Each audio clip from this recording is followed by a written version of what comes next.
What's up, guys? How we doing? I told you we would kick the Browns' ass. I don't see you talking any shit now, Mr. Garrett. Yeah, what a game. So Russell had 150 yards in the air, 2 touchdowns, and most importantly, no fumbles and no interceptions. His first game without any turnovers. Now, we did fumble the ball, but it wasn't Russ that did it. So that's awesome. 50 yards from Harris, 50 yards from Warren, 1 touchdown from Harris. So we had 100 on the ground and 150 in the air. 250 yards of total offense, about like our other games. So the game opens up. Our first drive, the first half was pretty boring. Lots of punts.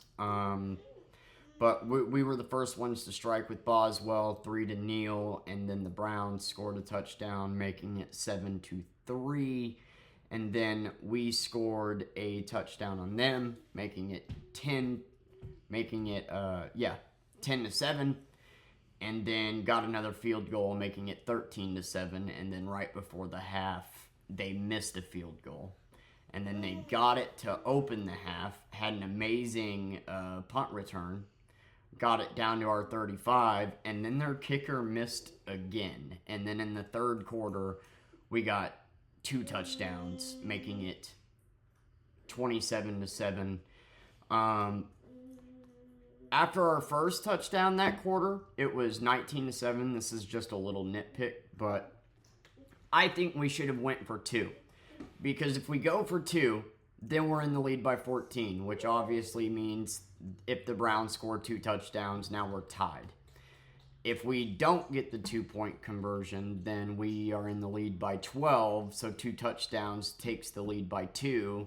If we go with the extra point, 2 touchdowns takes the lead by 1. I don't see why we don't go for 2 there, but that's just my personal nitpick. We didn't go for 2, made it 20 to 7, and then turned around. I had another beautiful drive. Russell split the defenders to Freiermuth in the end zone. Beautiful, accurate throw, making it 27 to 7. And then the Browns in the fourth quarter finally answered and scored a touchdown, making it 27 to 14. And then we fumbled it. And that was kind of our oh shit moment, like oh god. And but then a couple plays later, Winston threw an interception. That was his second interception on the day, and we didn't really do anything with it because we were up the amount we were. I get that. We better to play it safe, but we took a big sack from Garrett on like 3rd and 26. And then punted it to the Browns, and it hit the receiver in the chest, fell, and the Steelers recovered, and we won. And it was a good game. The first half, lots of punts. Good thing the kicker missed twice. The game just never really after those 2 back-to-back touchdowns, real quick. In the third quarter, making it 27 to 7, like that, it was pretty much like, yeah, we got this. And then it sucks we fumbled, but our defense came up with a big play at the most important moment, which they have been so good at doing all season. 150 in the air and 100 on the ground. That's badass. And between 2 running backs. Only thing I would say that we need to improve on is, capitalizing on those turnovers and getting in the red zone. It's my understanding we didn't use Fields this game because Tomlin didn't want to risk injury. He wants him for the Eagles and the Ravens and Chiefs game. And, we really needed to win today. This was a must-win going into these games. We play the Eagles next, then we play the Ravens, and then we have a short week after the Ravens because we play the Ravens on a Saturday and then play on Christmas against the Chiefs. So we have a 4-day break. It's going to be a short week when we play the Chiefs. Now, against the Eagles, it's going to be tough. But I think the Eagles are a top 3 team in the NFL right now, and if we can beat the Eagles, I honestly think that we have a chance at going to the Super Bowl. I am more scared of the Eagles than the Chiefs. Like, I honestly think we could beat the Chiefs. The Chiefs have the record that they have because of a lot of luck and a lot of circle jerks with the refs, okay? They have not been playing that good of football this year.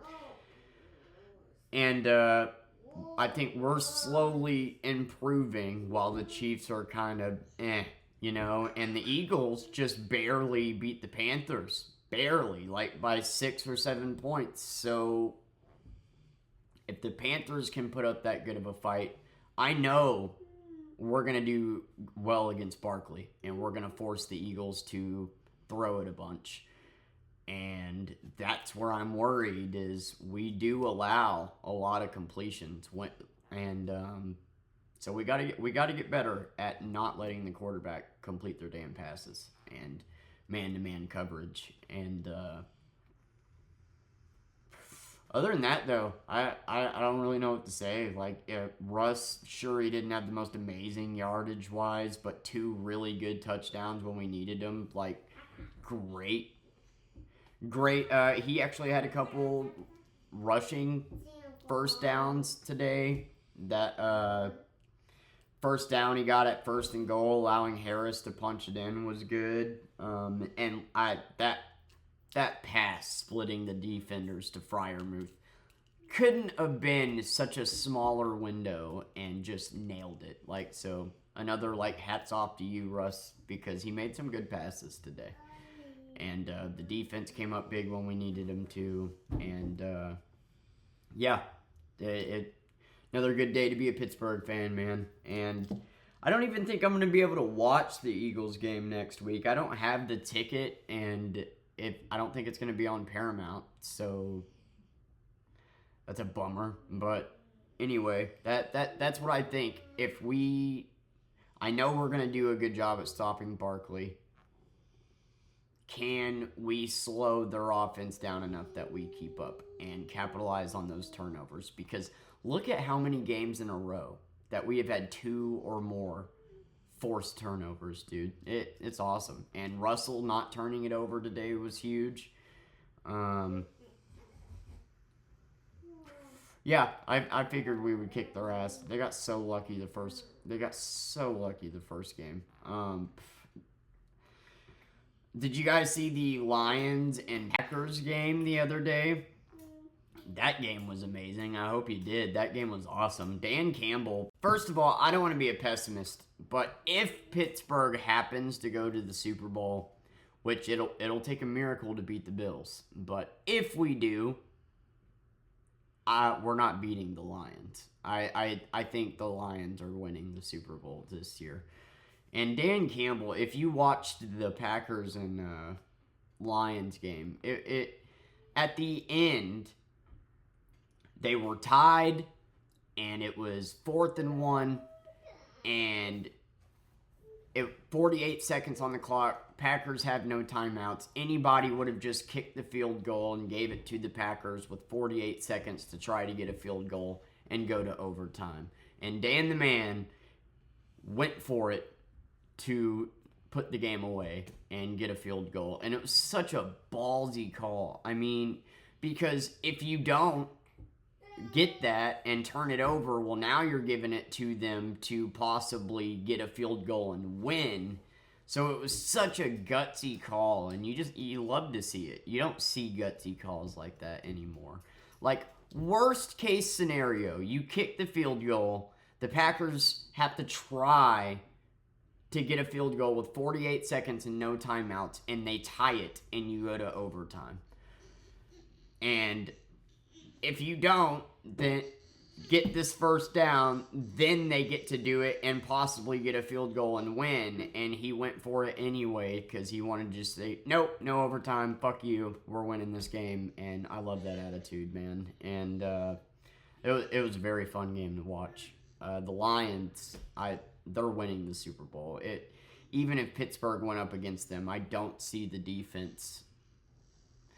I just don't see the defense holding that high caliber of an offense down enough, to where we outscore them. But who knows? I mean, I don't know. Pittsburgh has been surprising me all season long.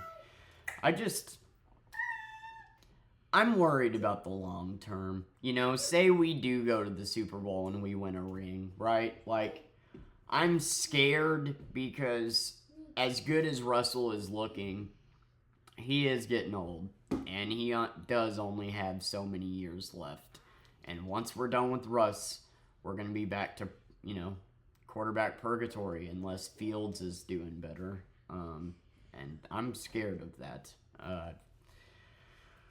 Quarterback purgatory, man. Some teams never recover. And I've watched Big Ben play my entire life and was so used to just having a reliable quarterback. And but no, Russ, he played a great game. He did his job today. We're just such a well-rounded team. The defense makes plays when it's most important. Their special teams is amazing. Boswell is consistent as hell. Russell's doing a good job. And because he's doing a good job, that's letting us do good on the ground, which is good because we have not been good on the ground for a minute. And, good game. And, I don't see Miles posting any fucking Facebook posts about how badass he is this time after barely getting a win in the snow. See, we can argue all day about who's better, Myles Garrett or TJ Watt, but TJ Watt is better than Myles Garrett in every statistical category. And if you'll notice, only one of them is talking shit. And I think that speaks volumes. Anyway, thank you guys for watching. Go Pittsburgh.